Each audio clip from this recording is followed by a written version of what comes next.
Masyitoh, satu nama yang mungkin sudah tak asing di telinga kaum muslimin.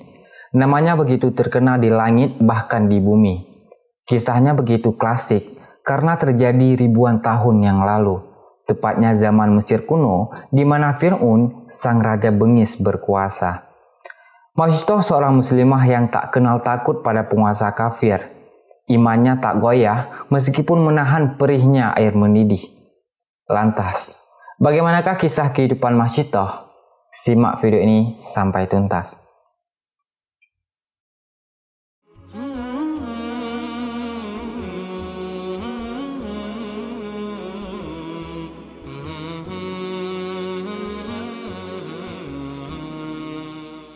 Assalamualaikum warahmatullahi wabarakatuh teman-teman semua.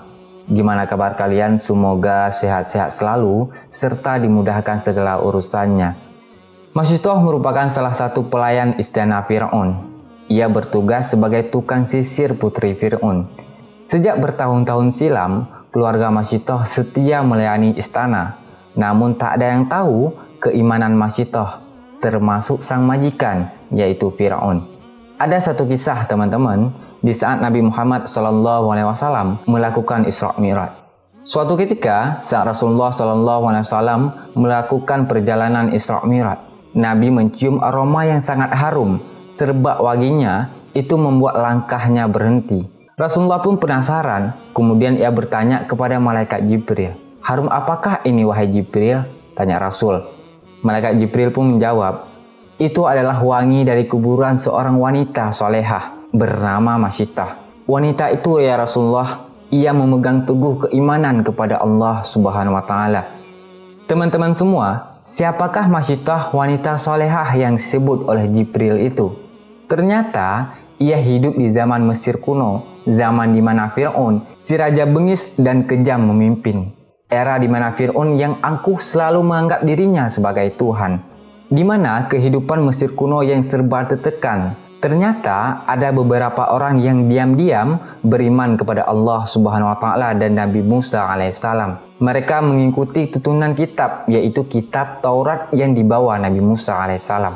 Adapun orang-orang yang beriman di istana Fir'aun, yaitu yang pertama Siti Aisyah selaku istri Fir'aun, Masyitoh, dan seorang laki-laki yang bernama Hazakil. Nah, jadi Hazakil ini teman-teman seorang pembuat peti, di mana pada waktu itu saat Nabi Musa balita ditaruh untuk kemudian dihanyutkan di sungai, dialah yang membuat peti itu teman-teman semua. Hazakil merupakan suami dari Masyitoh. Di istana, Hazakil menjadi orang kepercayaan Fir'aun. Suatu hari terjadi perdebatan sengit antara Fir'aun dan Hazakil. Fir'aun menjatuhkan hukuman mati kepada ahli sihir yang menyatakan bahwa dirinya beriman kepada Nabi Musa. Keputusan Fir'aun itu ditantang keras oleh Hazakil pada waktu itu.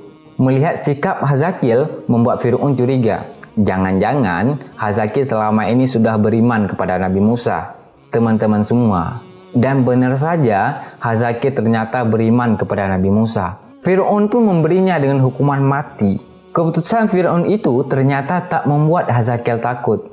Ia malah teman-teman tetap yakin Tuhan yang diimaninya tidak ada lain kecuali Allah Subhanahu wa Ta'ala.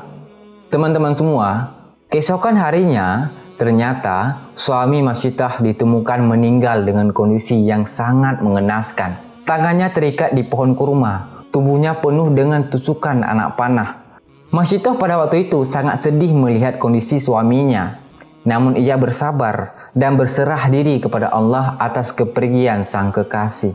Masyitoh pun berjalan menuju istana dan bertemu dengan istri Fir'aun, yaitu Siti Aisyah, dengan muka yang sangat sedih. Aisyah kemudian memberikan nasihat agar Masyitoh dan anak-anaknya sabar. Di akhir nasihatnya, Aisyah juga mengatakan bahwa selama ini dia juga beriman kepada Allah, tapi ia menyembunyikan di hadapan suaminya. Teman-teman semua, sepeninggalan suaminya, seperti biasa Masyitoh menjalankan tugasnya sebagai perias putri Fir'aun. Ada satu kisah sangat sepele, tapi berdampak luar biasa untuk hidup Masyitoh. Kisah ini terjadi pada saat Masyitoh sedang menyisir rambut anak Fir'aun. Tiba-tiba, sisir dalam genggamannya terjatuh. Ketika mengambil lagi sisir tersebut, bibirnya refleks mengucap Bismillah. Anak Fir'aun pun terkejut dan bertanya kepada Masyitoh, "Apakah engkau punya Tuhan selain ayahku?" Tanpa keraguan apapun Masyitoh menjawab dengan mantap, "Tuhanku adalah Tuhanmu dan Tuhan ayahmu juga Tuhan segala sesuatu, ialah Allah Subhanahu wa Ta'ala." Anak perempuan Fir'aun tersebut sangat terkejut.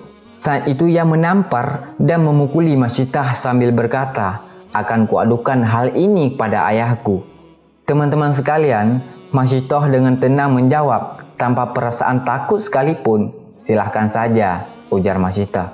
Kemudian anak Fir'aun pun mengadu kepada ayahnya tentang perkara ini, bahwa Masyitoh beriman kepada Nabi Musa. Fir'aun yang saat itu mengaku bahwa dirinya adalah Tuhan langsung murka dan memerintahkan agar Masyitoh ditangkap pada saat itu juga. Fir'aun dengan sombong bertanya kepada Masyitoh, "Apakah benar engkau menyembah Tuhan selain aku?"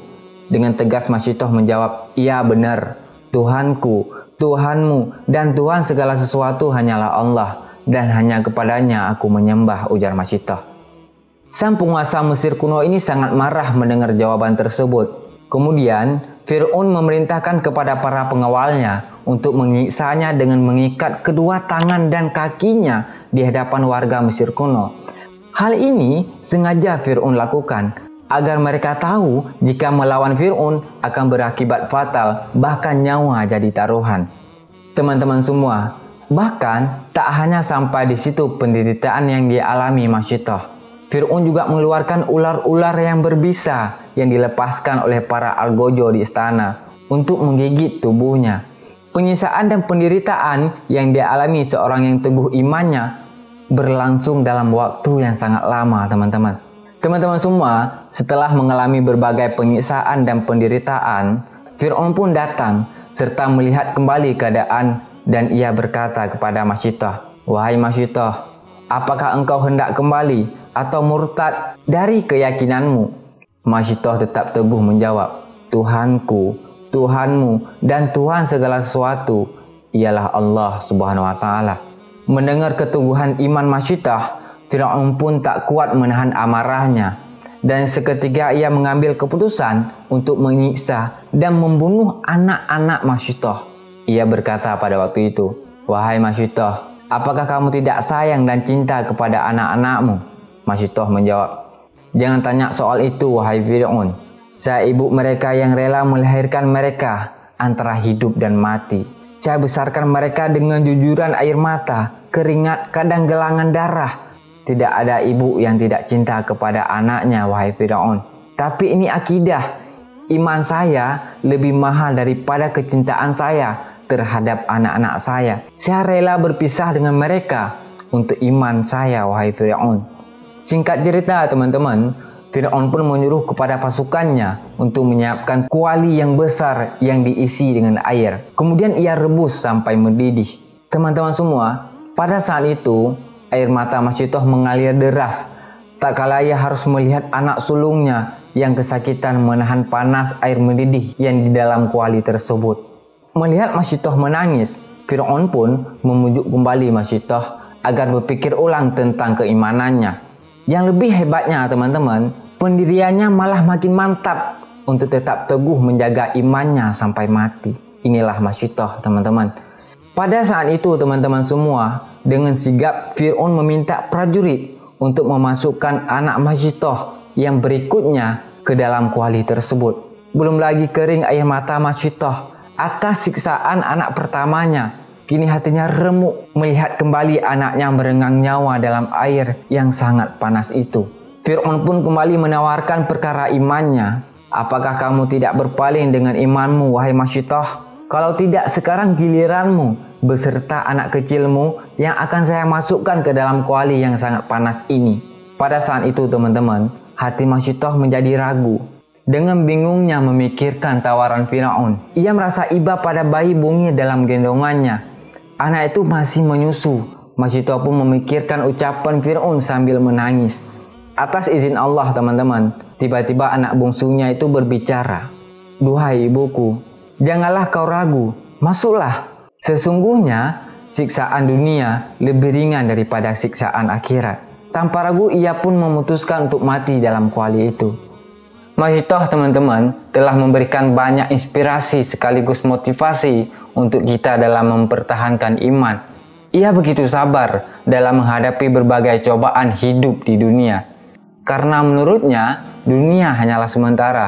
Akhiratlah sumber kebahagiaan abadi yang sesungguhnya. Ia juga teguh dalam pendirian.